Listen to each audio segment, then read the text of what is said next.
Now to a developing story in Brooklyn, an escalation in an ongoing fight against a homeless shelter in Sheepshead Bay. We first reported on this issue in March, but nearly 7 weeks later, protesters continue to try to block the construction. Hannah Kliger brings us the updates from Coyle Street. Neighbors say the reason they're so upset is because this site was approved for a 5-story development that included affordable housing back in 2021. That plan fell through, though, and that's when developers stepped in with a new plan to build a shelter.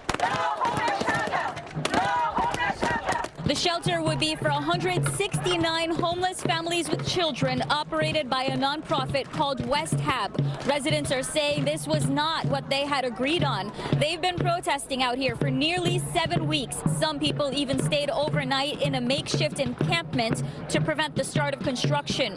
This morning, police began breaking up that encampment and letting a couple of the trucks onto the site. The city says this would be this district's first long-term shelter.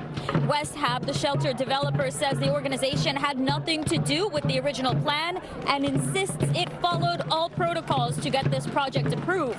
But protesters say they plan to remain here until that plan is stopped. We've had residents taking 24-hour, shift vigil protests to just stand, their ground against having the homeless shelter in the community. We support having affordable housing because that was the initial agreement. Homeowners who live on the other side of this site are also engaged in an active legal dispute with the developer, who's trying to enforce a contract they signed to let construction workers onto their property.